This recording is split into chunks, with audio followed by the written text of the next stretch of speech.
Hello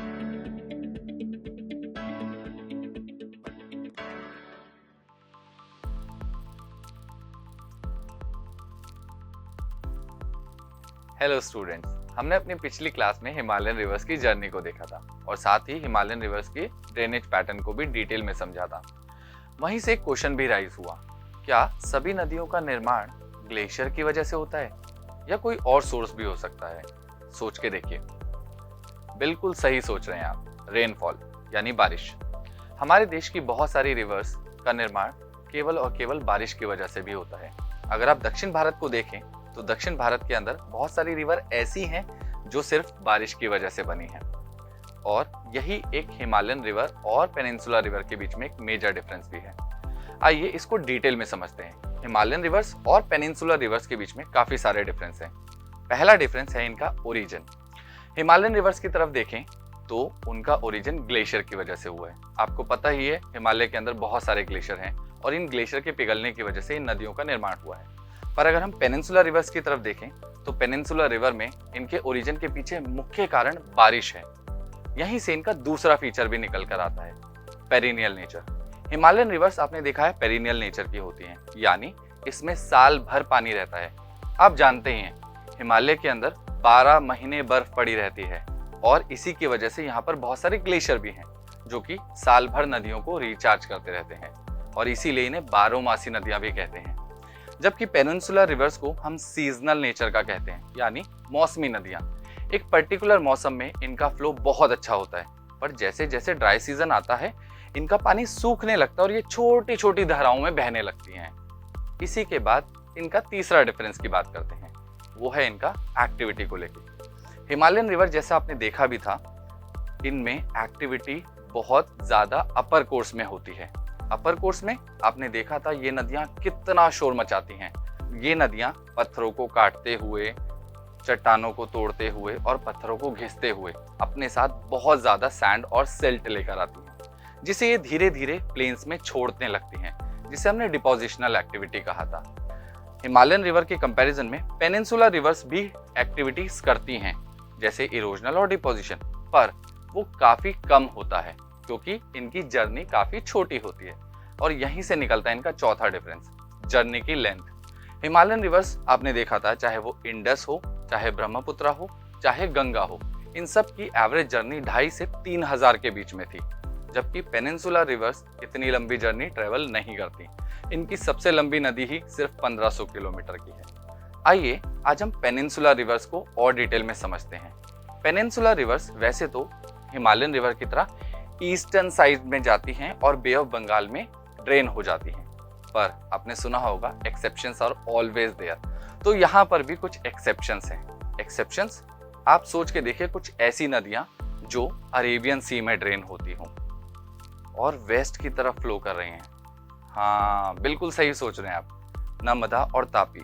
Narmada और तापी ऐसी ही दो मेजर रिवर हैं जो वेस्ट की तरफ फ्लो करती हैं और अरेबियन सी में ड्रेन हो जाती हैं। सबसे पहले हम बात करेंगे नर्मदा की। नर्मदा जो कि मध्य प्रदेश की अमरकंटक की पहाड़ियों से निकलती है और ये वेस्ट की तरफ फ्लो होती है। एक लोकेशन जो बहुत मजेदार है, उसका नाम है धुआंधार। ये कैसा नाम हुआ? आपको जान के हैरानी होगी कि इसका नाम कैसे पड़ा। तो चलिए स्टोरी को भी समझते हैं। नर्मदा जब जबलपुर के पास पहुंचती है तो वहां ये चट्टानों से इतनी जबरदस्त तरीके से लड़ रही होती है कि वहां पर धुआं उठता है। ये धुआं कैसे उठता है? जब ये नर्मदा चट्टानों से गिरती है तो फॉल बनाती है।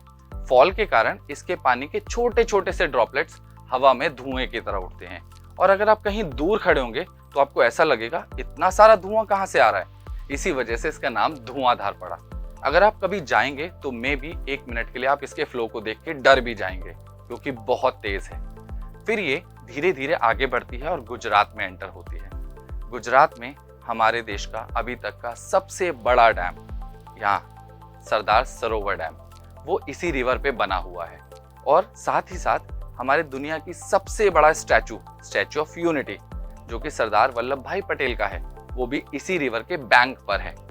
यही रिवर धीरे धीरे आगे बढ़ती है और अरेबियन सी में ड्रेन हो जाती है और अपनी जर्नी को कंप्लीट करती है। और इसी के साथ दूसरी रिवर की तरफ चलते हैं, तापी। तापी जो कि मध्य प्रदेश में बैतूल डिस्ट्रिक्ट के पास से निकलती है, जो कि सतपुरा रेंजेस हैं। ये वहां से निकलती है और नर्मदा के जस्ट नीचे पैरेलल वेस्ट डायरेक्शन में फ्लो करती है। ये भी मध्य प्रदेश और गुजरात से ट्रेवल करती है और धीरे धीरे अरेबियन सी में ड्रेन हो जाती है और अपनी जर्नी को कंप्लीट करती है। केवल ये 2 ही नदियां ऐसी नहीं हैं जो वेस्ट में फ्लो कर रही हैं, इसके अलावा भी हमारे पास कुछ नदियां हैं, जैसे माही, साबरमती, भारतपुजा और पेरियार। ये रिवर भी वेस्टर्न फ्लोइंग रिवर हैं और अरेबियन सी में ड्रेन होती हैं। इसी के साथ हम चलते हैं अपनी नेक्स्ट रिवर की तरफ, जो है ईस्टर्न फ्लोइंग, जो कि पेनिनसुलर इंडिया की मेजर रिवर्स हैं। सबसे पहले इसमें नाम आता है गोदावरी का। गोदावरी जो कि महाराष्ट्र में वेस्टर्न घाट के पास नासिक डिस्ट्रिक्ट से निकलती है।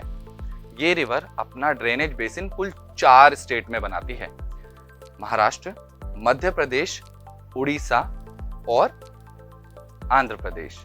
आंध्र प्रदेश के रास्ते ये नीचे अपना ड्रेन करती है बे ऑफ बंगाल में और अपनी जर्नी को कंप्लीट करती है।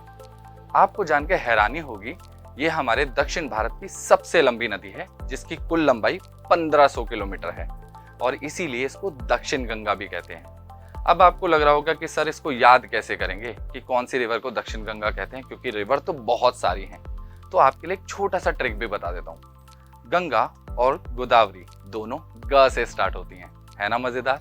अब हम चलते हैं अपनी नेक्स्ट रिवर की तरफ, जिसका नाम है महानदी। महानदी की अगर हम बात करें तो ये छत्तीसगढ़ में हाईलैंड से निकलती है। छत्तीसगढ़ के हाईलैंड से निकलने के बाद ये भी 4 स्टेट में अपना ड्रेनेज बेसिन बनाती है, जिसमें महाराष्ट्र, छत्तीसगढ़, झारखंड और उड़ीसा है। आपको जानकर हैरानी होगी कि हमारे देश का सबसे लंबा बांध, आपने नाम सुना होगा हीराकुंड बांध, वो इसी नदी पर बना है और उड़ीसा में है। और उड़ीसा के बाद ये नदी बे ऑफ बंगाल में ड्रेन हो जाती है। जब बे ऑफ बंगाल में ये गिरती है तो अपनी जर्नी को कंप्लीट करती है और यहीं से हमारी तीसरी रिवर की हम बात करते हैं। तीसरी रिवर जो कि है Krishna river. Krishna river western Ghat के पास महाबलेश्वर से निकलती है। अब महाबलेश्वर से निकलने के बाद ये रिवर 3 स्टेट में अपना ड्रेनेज बेसिन बनाती है। एक एक करके उनको भी देख लेते हैं। महाराष्ट्र, कर्नाटका और आंध्र प्रदेश। ये अपना जर्नी को बे ऑफ बंगाल में ही कंप्लीट करती है और इसके बाद हम चलते हैं अपनी नेक्स्ट रिवर की तरफ। हमारी नेक्स्ट रिवर है कावेरी। कावेरी वेस्टर्न घाट के पास ब्रह्मगिरी से ओरिजिनेट होती है और वहां से ये 3 स्टेट में अपना ड्रेनेज बेसिन बनाती है। उन तीनों स्टेट्स को भी देख लेते हैं, कर्नाटका, केरल और तमिलनाडु। तमिलनाडु के बाद ये रिवर बे ऑफ बंगाल में ड्रेन हो जाती है और अपनी जर्नी को कंप्लीट करती है। ये थी हमारे पेनिनसुलर इंडिया की सारी मेजर रिवर्स। कितनी अमेजिंग जर्नी है हमारी रिवर्स की। जब हम रिवर्स के बारे में इतना कुछ जान रहे हैं तो क्यों ना इनकी इंपॉर्टेंस को भी साथ साथ देख लेते हैं। ये रिवर हमारे देश में फ्रेश वाटर का एक मेजर सोर्स है। जी हाँ, आपके पास जो फ्रेश वाटर आता है वो इन रिवर से ही आता है, क्योंकि समुद्र का पानी तो खारा है, उसे हम पी नहीं सकते हैं। तो फ्रेश वाटर के लिए हम इन्हीं पर डिपेंड करते हैं। नेक्स्ट अगर हम बात करें तो यही रिवर हमारे लिए एक जीवनदायिनी का काम भी करती है। ये हमारे इकोलॉजिकल सिस्टम को मेंटेन करती है। आपने देखा होगा कितने सारे फ्लोरा और फौना इन्हीं पर डिपेंड करते हैं। नेक्स्ट अगर हम इसमें बात करें तो यही रिवर मरीन लाइफ को भी एक नया आयाम दे रही है। बहुत सारी मरीन लाइफ इन रिवर्स पे ही डिपेंड करती है। अगर आप बात करें आज की डेट में सरकार भी रिवर को लेके बहुत ज़्यादा कॉन्शियस है। जैसे आपने बहुत सारे प्रोजेक्ट देखे होंगे, प्रोजेक्ट गंगा है, प्रोजेक्ट यमुना है, प्रोजेक्ट कावेरी है, इस तरह के प्रोजेक्ट भी चल रहे हैं। और तो और आपने एक नया कॉन्सेप्ट भी सुना होगा, आपको याद आया, वाराणसी के पास एक नया क्रूज भी चला है। मैं तो जरूर जाने वाला हूँ, आप भी इन रिवर की जर्नी को एंजॉय कीजिएगा। साथ ही साथ ये हमारी इकोनॉमी में भी हेल्प करती है। रिवर्स इकोनॉमी में कैसे हेल्प करती है? आपको याद आएगा मल्टीपर्पस प्रोजेक्ट, जिन्हें हम आम भाषा में डैम्स कहते हैं। ये मल्टीपर्पस क्यों होते हैं? ये डैम रिवर्स के ऊपर बनाए जाते हैं बहुत सारे पर्पस के लिए, जैसे इलेक्ट्रिसिटी जनरेट करना, सिंचाई के लिए खेतों में पानी भेजना, नहरों का निर्माण करना और मरीन लाइफ को मेंटेन करना। ये आपने देखे होंगे। ये डैम्स बहुत ज़्यादा हेल्पफुल हैं हमारी इकोनॉमी के लिए। नेक्स्ट, क्या केवल नदियाँ सिर्फ इकोनॉमिक और हमारी सोशल लाइफ को आसान कर रही हैं? साथ साथ हमारा रिक्रिएशन भी कर रही हैं। ये रिवर्स रिक्रिएशनल एक्टिविटी में हमारी बहुत मदद करती हैं। आप सबने ऋषिकेश या ऐसी जगहों के नाम सुना होगा जहाँ राफ्टिंग होती है। आप सभी ने हो सकता है कि ये फील भी की होगी। और बहुत सारे बच्चे जो गांव से बिलोंग करते हैं उन्होंने तो इन रिवर्स में छलांगे भी मारी हैं। ये रिवर हमारी रिक्रिएशनल एक्टिविटीज को और एनहेंस कर देती हैं। आपके लिए एक छोटा सा होमवर्क कि जितनी भी हमने पेनिनसुला रिवर्स की जर्नी को यहाँ देखा है, इन सभी रिवर्स को आप मैप पे मार्क करेंगे, इनके ड्रेनेज पैटर्न को समझेंगे और उनको डिटेल में स्टडी भी करेंगे। Thank you so much. Keep learning.